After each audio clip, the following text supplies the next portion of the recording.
하나님 말씀 마가복음 8장 27절로 35절까지 말씀. 예수와 제자들이 빌립보 가이사라 여러 마을로 나가신새 길에서 제자들에게 물어 이르시되 사람들이 나를 누구라고 하느냐.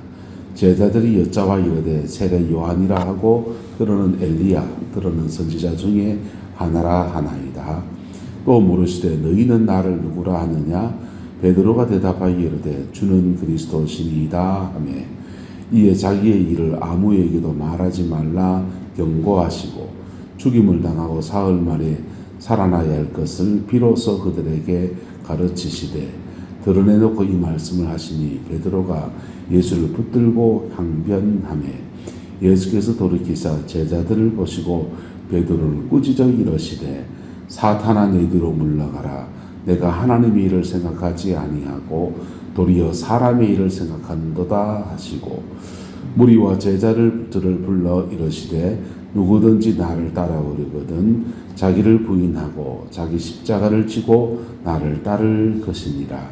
누구든지 자기 목숨을 구원하고자 하면 잃을 것이요 누구든지 나와 복음을 위하여 자기 목숨을 잃으면 구원하리라.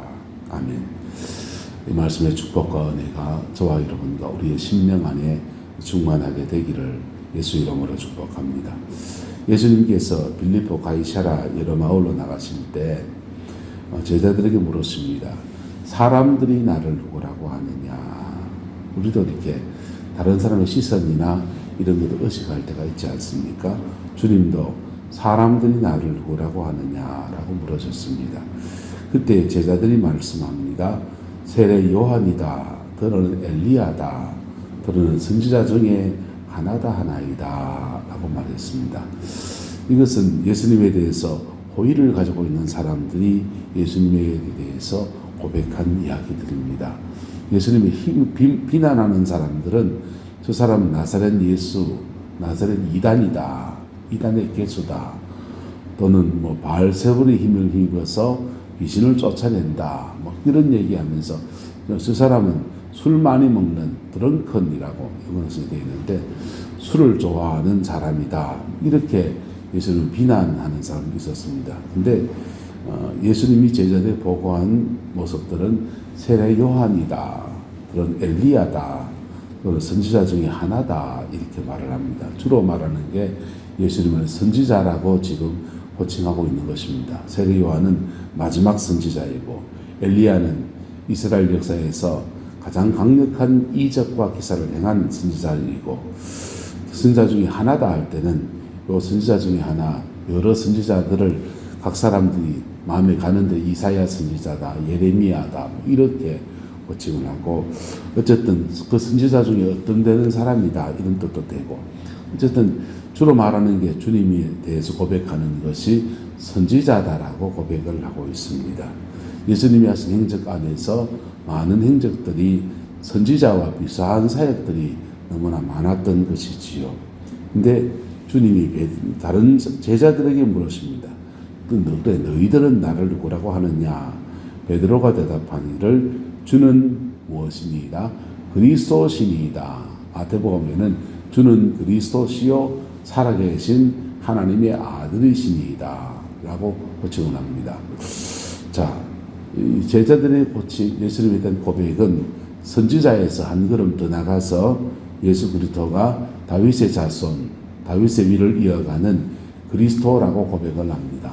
원래 이 그리스도, 헬라어로 그리스도, 히브리어는 메시아라고 하는 이 용어는 유대 나라에서 왕이나 제사장이나 선지자, 왕, 제사장, 선지자 3명의 직분자들에게 성령의 기름 부음을 부어서 기름 부음 받은 자라는 뜻입니다. 그래서 왕이나 제사장이나 선지자 누구 각각에게 그 직분의 기름 부음을 받은 사람들, 그 직임을 감당할 수 있는 성령의 능력이 임한 사람들을 그리스도라고 이렇게 말했던 것입니다. 그런데 시간이 흐르면서 다윗의 자손 이스라엘 나라가 멸망을 당하고 나라가 망하고 선지자가 사라지고 제사장들의 기름 부음이 흐려지고 그리고는 그들 소망이 하나 있었는데 다윗의 자손이 오면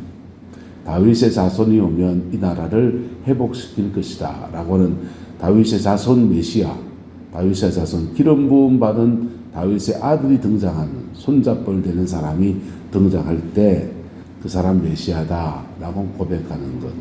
그래서 왕, 제사장, 선지자 세 가지 직분에게 기름 붓는다라고 하는 그런 뜻의 메시아라는 뜻이 이제 예수님 당시에 오면 다윗의 자손, 다윗의 대를 다시 이어줄 메시아, 그분에 대한 호칭으로 고유명사로 바뀌어지게 되었습니다. 법령으로 쓰여진 단어가 한 사람을 향한 호칭이 되었습니다. 베드로가 고백을 하는데 주님은 그리스도신이다 할 때 주님은 다윗의 자손 그리스도, 다윗의 자손으로서 이스라엘 나라의 왕위를 회복할 왕이십니다 라고 고백을 하고 있는 것입니다.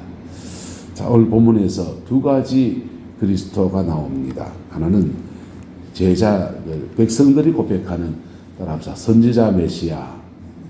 선지자 메시아에 대한 고백이 나옵니다. 또 하나의 고백은 왕 메시아, 베드로가 고백한 다윗의 자손 왕이신 메시아에 대한 고백이 나옵니다.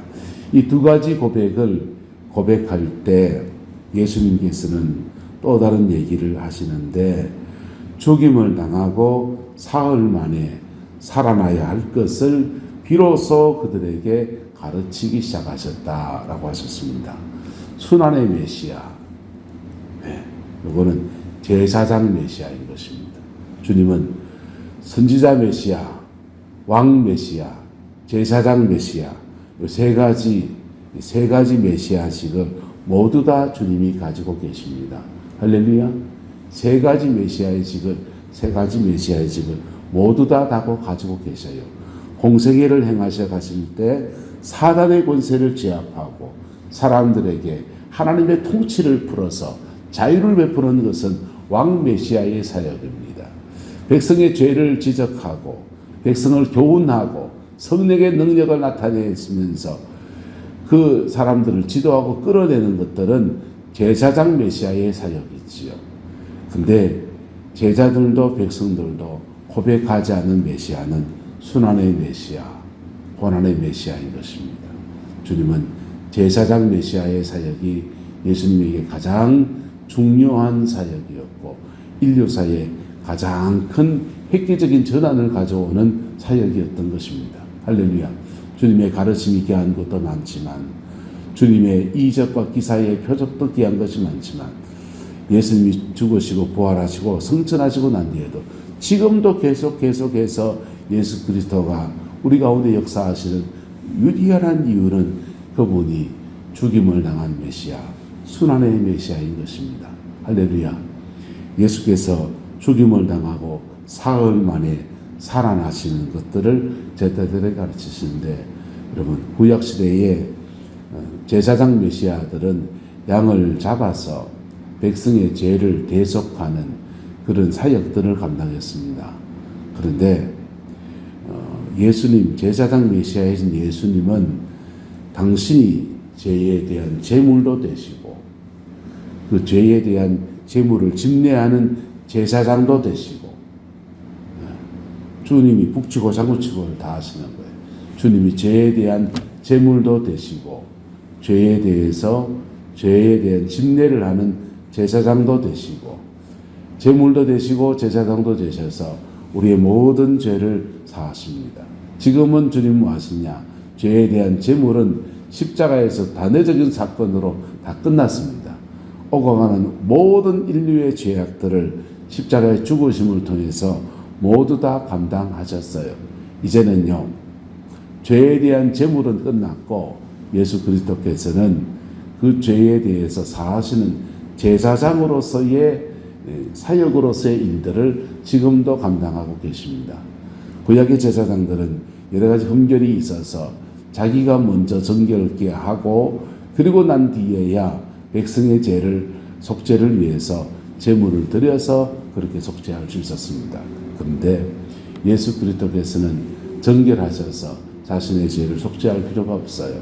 그저 우리의 죄를 위해서 죽임을 당하신 구조이십니다. 할렐루야. 그리고 구약의 제사장들은 양을 잡아드리고 하는 것들이 히브리서의 말씀을 보면은 그 제사가 온전하지 못하다는 겁니다. 왜 온전하지 못하냐? 죄를 속하면 황소와 염소와 암소의 피가 그 죄를 속하지 못한다는 거예요. 왜 못하느냐? 황소와 염소와 암소는 예수 그리스도를 예표하는 제물인 것이고, 진짜 죄에 대해서 죽어야 되고 죄를 속죄할 수 있는 것은 사람의 죄는 사람이 속해야 된다는 것입니다. 동물이 속할 수 없다는 것입니다. 사람의 죄는 사람이 속해야 되는데, 그것도 죄를 한 번도 지어본 적이 없는 죄 없는 사람이 속해야 된다는 것입니다.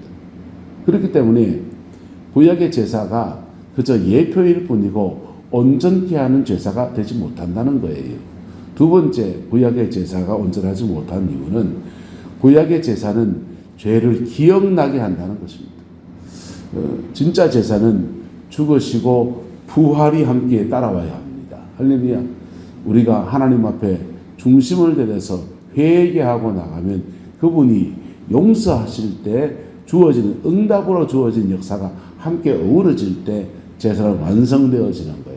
우리가 제물을 열심히 드렸는데 불이 안 떨어지면 무슨 소용이 있습니까? 목사가 설교 준비를 열심히 했는데 그 설교에 성령의 역사가 함께 하지 않으면 그건 설교 아닌 것입니다.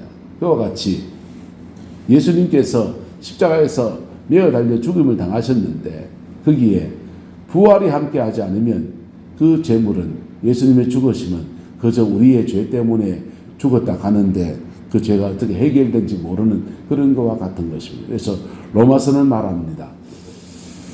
로마서는 이렇게 말합니다. 예수님께서 우리의 죄 때문에 죽음에 들어가시고 부활하셔서 우리 의롭다 하셨다는 것이에요. 예수는 우리의 죄를 위하여 죽임을 당하시고 우리 의롭다 하시기 위하여 살아나셨다라는 것입니다. 부활은 우리의 죄사함의 완성인 것입니다. 할렐루야.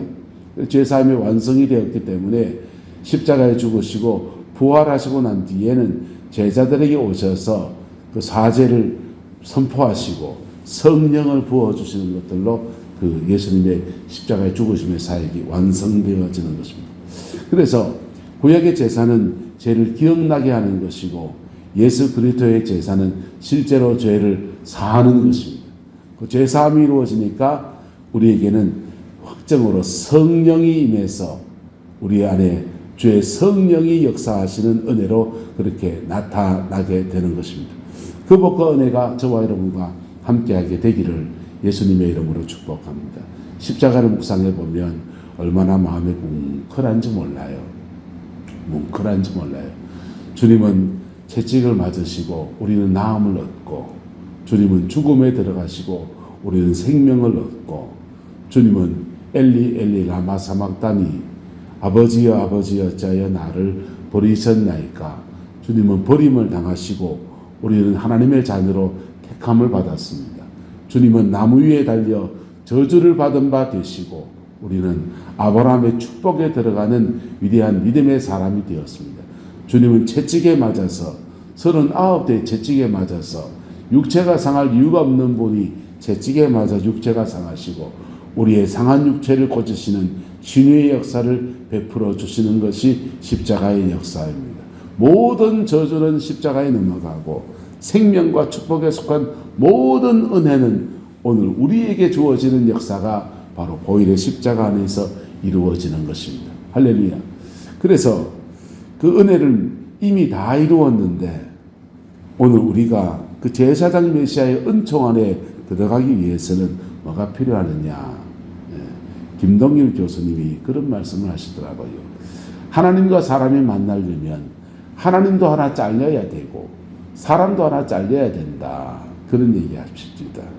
하나님이 잘린다는 것은 하나님의 아들을 잘라내시는 것이고, 사람이 잘리는 것은 하나님의 그 십자가의 죽으심 앞에 정직하게 자신의 옛사람, 죄된 자기의 모습을 정직한 고백으로 잘라내는 것을 말하는 것이죠. 그럴 때 위대한 접붙임이 일어나면서 보혈의 피가 우리에게 덮여지고 그 안에서 우리를 정결케 하고, 정결케 된 저와 여러분들이 때로는 하나님의 부르심 안에서 다른 사람을 중보하는 제사장, 선지자가 되기도 하고 또 다른 사람의 영혼을 위해서 위대한 성령의 사역을 풀어내는 왕이 되기도 하고 우리의 삶의 자리 안에서 주도권을 가지고 인생을 살아내는 한 명의 그리스도인으로서의 성실한 삶을 사는 믿음의 사람이 되는 은혜가 그렇게 주어지는 것입니다.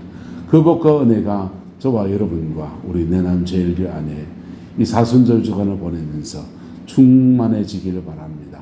모든 심령마다 예수의 보혈의 피가 뚝뚝 떨어지고 그 은총 안에서 심령이 새로워지고 남은 인생을 주님 앞에 열매 맺는 생으로 달려나가는 그 은혜가 있게 되기를 주의 이름으로 축복하고 소망합니다. 기도하겠습니다.